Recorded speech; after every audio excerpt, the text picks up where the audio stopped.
Pujian dan syukurku ku bawa padamu dengan rendah hati ku persembahkan.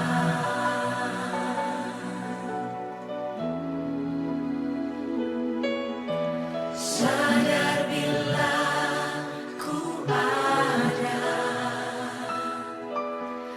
hanya karena anugerah, bukan karena kekuatanku.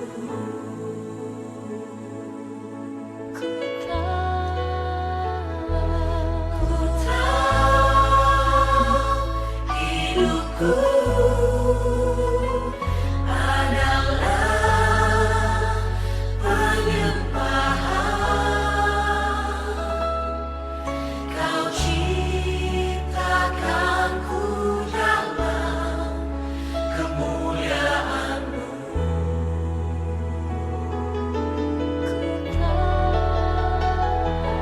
Ku tahu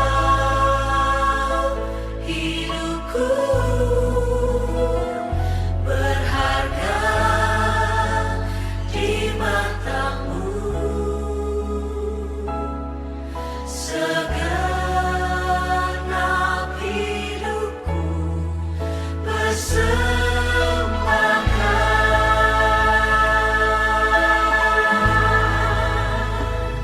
Kami mau mempersembahkan seluruh hidup kami hanya untuk Tuhan.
Puji Tuhan, mari kita berdoa untuk firman Tuhan yang kita akan dengar sama-sama. Terima kasih Tuhan Yesus atas waktu yang Tuhan berikan bagi kami. Kami rindu Engkau senantiasa berbicara kepada kami, memberikan arahan kepada kami, bagaimana sepatutnya kami hidup di hadapan Tuhan. Saya Tuhan, kami rindu lewat Roh Kudus-Mu bekerja atas kami. Memahami setiap tindakan-tindakan kami lakukan selaras dengan kehendak Tuhan. Kepada Tuhan pagi ini, pengurapan-Mu terus kami terlebih hamba-Mu yang persiapkan untuk menyampaikan firman pada saat pagi ini. Di dalam nama Yesus Kristus kami sudah berdoa. Amin. Amin. Cukup jelas suara saya ya. Jelas. Nah, jadi pagi ini kita akan membahas tentang pekerjaan kasih karunia. Ini penting sekali untuk kita pahami. Ya, kalau kita mengerti tentang pekerjaan kasih karunia, membuat kita semakin menyenangkan hati Tuhan. Nah, hal yang pertama kita belajar tentang pekerjaan kasih karunia. Kalau saya buka di dalam Efesus ya, Efesus pasal yang kedua ya, Efesus 2 ayat yang ke-8 katakan di sini ya, bisa lihat ya ayatnya ya. Ya.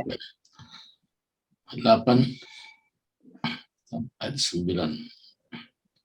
Sebab karena kasih karunia kamu selamatkan oleh iman, itu bukan hasil usahamu, tetapi pemberian Allah. Itu bukan hasil pekerjaanmu. Jangan ada orang yang memegahkan diri. Terutama pekerjaan kasih karunia membawa kita senantiasa tinggal dalam rendah hati. Humble, stay humble dikatakan. Jadi kalau kita menyadari tentang pekerjaan kasih karunia ini, tidak ada kita berkata berbangga-bangga, merasa hebat, begini. Kita betul-betul kita menempatkan Tuhan itu nomor satu. Jadi kita bukan nomor satu, tapi Tuhan nomor satu. Kalau Tuhan nomor satu, termasuk juga kepada pekerjaan kita, termasuk pelayanan, apa saja kita kerjakan, semua itu dalam kontrolnya Tuhan, kendalinya Tuhan. Makanya kalau kita sadar tentang pekerjaan kasih karunia, tidak ada rasa bangga dalam arti negatif ya, bahwa oh saya ini selamatkan karena ada usaha atau pekerjaan, enggak. Tapi murni karena kasih karunia. Kalau orang menyadari tentang pekerjaan kasih karunia, membuat dia semakin semangat melayani. Kenapa makin semangat melayani? Karena dia tahu tanpa kasih karunia tidak ada satu manusia pun dapat diselamatkan. Usaha manusia gagal. Pekerjaan manusia untuk supaya mencapai namanya tingkat keselamatan itu gagal semua. Kalau kita menyadari ini bahwa teman-teman kita di luar sana belum memahami tentang pekerjaan kasih karunia, siapa yang memberitakan? Kita. Sebelum kita beritakan kepada orang lain, kita mengalami dulu bagaimana pekerjaan kasih karunia. Kalau kita menyadari dengan 100% kita sadar bagaimana pekerjaan kasih karunia supaya kita tetap terjaga rendah hati. Karena Tuhan memang sangat mengasihi orang rendah hati dan menentang orang congkak. Jadi kalau kita sadar dalam hal ini dasar kita untuk kita tetap melayani dengan eksis. Di mana saja, kapan saja, situasi apa saja pun, kita bisa dengan semangat melayani.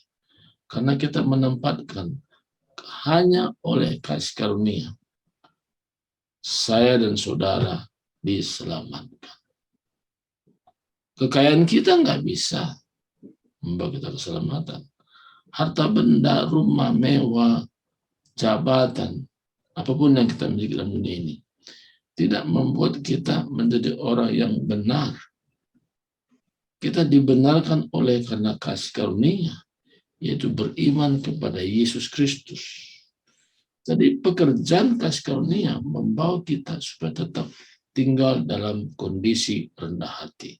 Tidak ada jalur untuk kita sombong. Orang sombong itu biasanya orang yang kurang memperhatikan tentang pekerjaan kasih karunia, atau lupa tentang kasih karunia, atau tidak mengerti tentang kasih karunia. Di luar sana banyak yang nggak mengerti. Adu kepintaran, adu kehebatan. Tapi kita yang hadir pada saat ini, Tuhan mau bahwa kita ini bukan adu kepintaran, adu kehebatan, tidak. Tapi Tuhan mau bahwa kita benar-benar menempatkan kasih karunia menjadi hal yang terutama. Kenapa? Karena ketika kita menyadari tentang kasih karunia ini, kita terawat. Cara merawat kita untuk tidak sombong kalau kita menempatkan kasih karunia ini menjadi bagian di dalam hidup kita. Sebab karena kasih kamu diselamatkan oleh iman, itu bukan hasil usaha. Jelas sekali bukan karena hasil usaha, tapi itu satu pemberian yang Tuhan berikan bagi kita. Salah satu membuat saya sampai hari ini bisa semangat karena saya menyadari tentang kasih karunia ini. Apapun yang saya kerjakan hebat sekalipun, tapi tanpa kembali kepada pekerjaan kasih karunia, itu semua menjadi sia-sia juga. Karena kasih karunia ini membawa kita tetap kondisi rendah hati. Ketika rendah hati, di sanalah pemakaian Tuhan makin dahsyat. Tuhan mencari orang yang rendah hati. Bahkan juga Yesus katakan, belajarlah kepada aku karena aku lemah, lembut, dan rendah hati. Kalau kita belajar tentang kasih karunia ini, bagaimana pekerjaannya menjadi senantiasa tetap rendah hati. Nah ini. Jadi kalau kita mau dipakai Tuhan dengan dahsyat, nah kita belajar tentang bagaimana pekerjaan kasih karunia ini. Ya. Bahwa untuk kita bisa semakin dipakai Tuhan, pertama kita agungkan bagaimana kasih karunia yang Tuhan berikan kepada kita, dan kita bisa diselamatkan itu oleh karena satu pemberian kepada orang yang tidak layak, tapi diberikan. Ini luar biasa.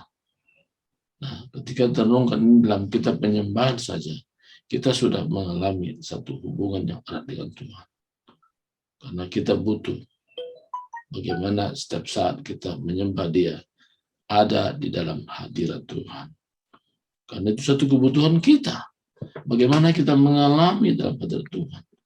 Nah, makanya kita senantiasa untuk belajar hidup dalam kasih karunia.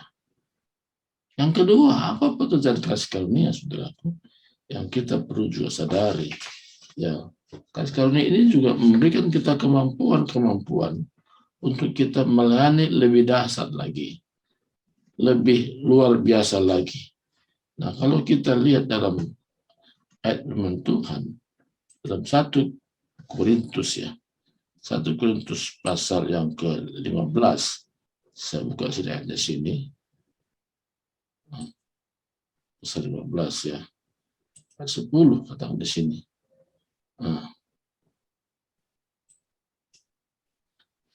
Tetapi karena kasih karunia Allah, aku adalah sebagaimana aku ada sekarang, dan kasih karunia yang dianugerahkannya kepadaku tidak sia-sia.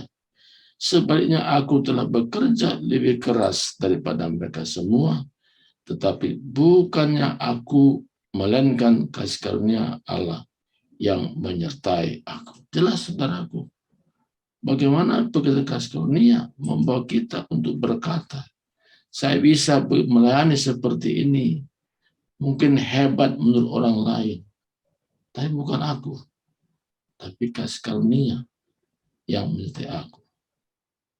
Orang sakit ketika tupang tangan, orang itu sembuh. Orang lemah kita doakan, dia kuat. Kita berkata ini karena kasih karunia yang menyertai aku. Kita melayani orang yang kondisi rumah tangganya mungkin sudah tercerai-berai, ya, secara tersirat sudah rasanya memang nggak ada keakuran lagi. Yang andalkan hanya tersurat, ya, atau karena ada anak yang dianugerahkan, ya, dia bilang ya saya bisa bertahan dalam rumah tangga ini karena ada anak. Tapi saudaraku, kalau kita melayani orang-orang seperti itu, karena kita semua menjadi pelayan Tuhan yang handal dan luar biasa ke arah tujuan Tuhan tentunya. Kita bergerak menurut kasih karunia ini, dahsyat saudara. Yang saya renungkan sampai hari ini, saya belajar untuk menuruti apa menjadi kehendak Tuhan. Salah satu bagian yang saya mengerti, Tuhan pimpin saya kepada pemulihan keluarga dan keluarga. Beberapa hal yang terjadi, ya, di Depok, ya, di Depok, ya, beberapa orang yang sudah secara ukur umum sudah nggak mungkin rujuk karena dibawa kepada ada istiadat kan orang Batak, nggak ada solusi, dibawa ke satu katakanlah secara komunitas namanya gereja, itu juga nggak memberikan solusi jalan keluarnya. Nah, pada saat itu Tuhan panggil saya melayani orang itu, melayani satu keluarga ini. Dari kondisi mereka yang memang sudah nggak mungkin ada keakuran, nggak mungkin kebersamaan lagi. Nah, pada zaman itu memang ya orang lebih cenderung memakai kapal laut. Jadi nunggu kapal laut mau berangkat untuk hari berikutnya. Dan ada kesempatan Tuhan berikan bagi saya untuk bertemu dengan keluarga ini. Nah, lewat kasih karunia yang Tuhan berikan, keluarga ini menjadi rujuk kembali. Tadinya dia kontrak, tapi akhirnya punya rumah sendiri. Dan juga tambah lagi pasukan dalam keluarga. Nah, itu contoh yang sederhana. Dan saya menyadari bahwa panggilan Tuhan itu memang ke arah ke situ. Kata lagi, lain udah memang udah nggak satu rumah, satu tinggal Jakarta, satu tinggal Depok. Nah, akhirnya layani dulu masing-masing secara terpisah. Nah, ketika itu akhirnya baru dipersatukan lagi, didoakan, terujuk kembali. Tadinya nggak punya keturunan, akhirnya punya keturunan. Itu contoh-contoh ya yang praktis.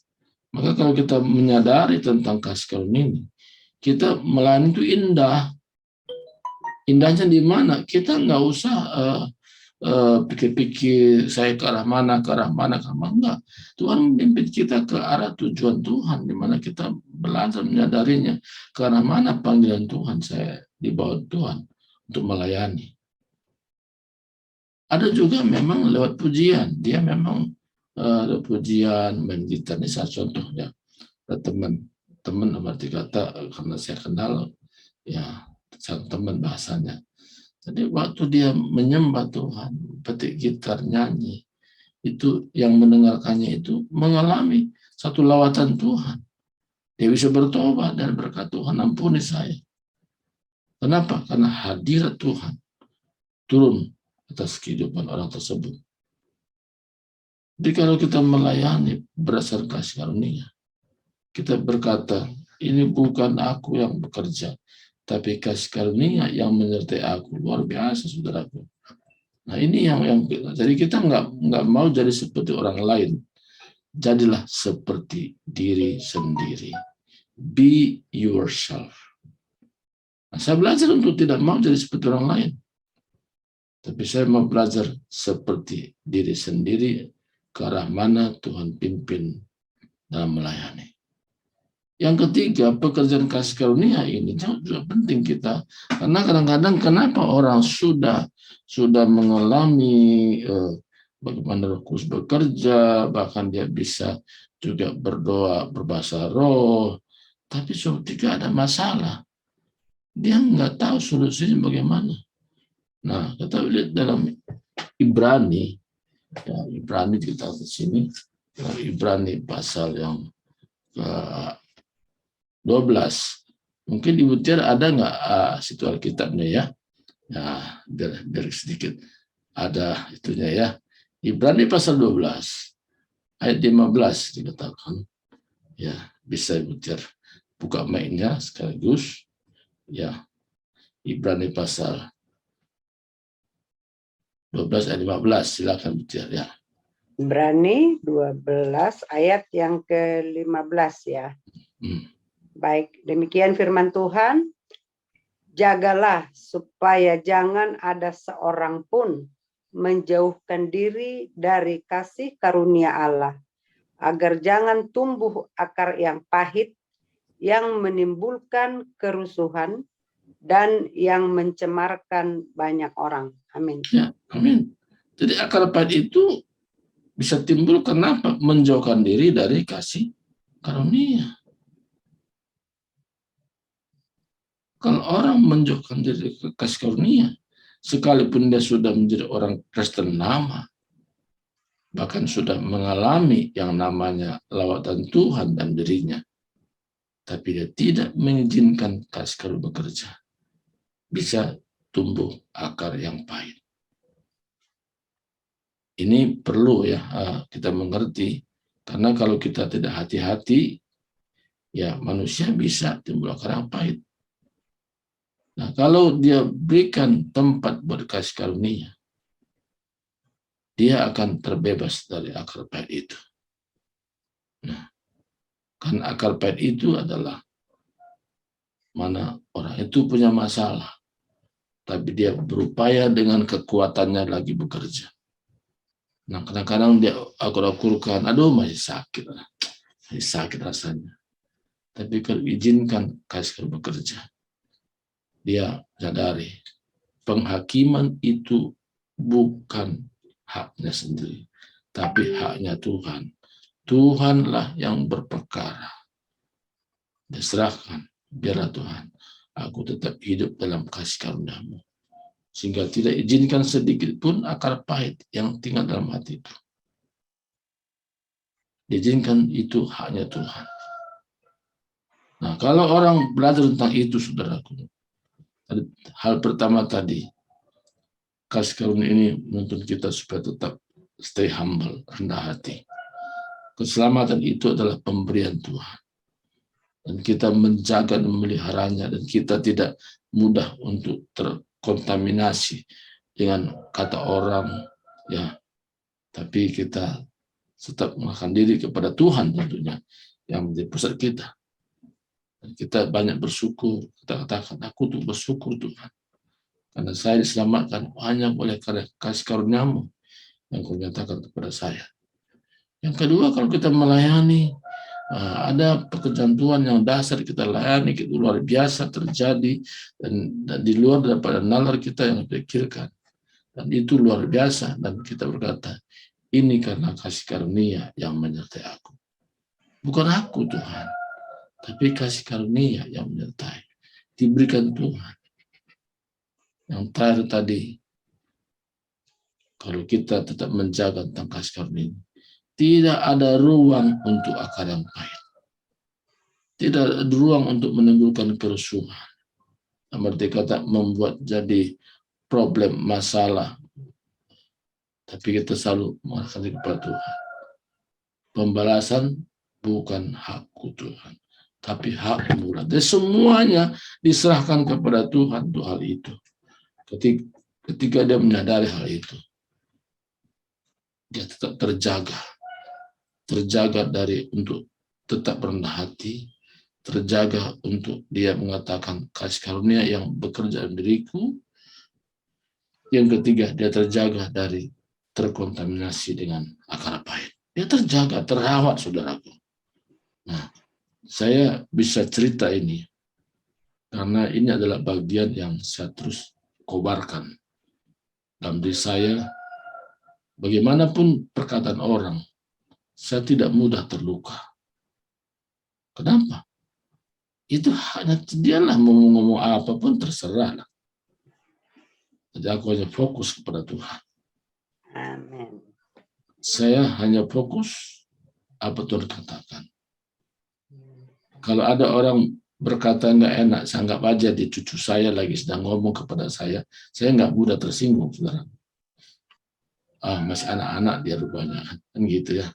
Nah, walaupun mungkin secara umur dewasa, ya umur bahkan bisa sudah opung-opung atau nenek ya. Saya nggak begitu, saudaraku. Jadi apa membuat saya bisa berkata begitu? Karena saya kobarkan kasih karunia itu.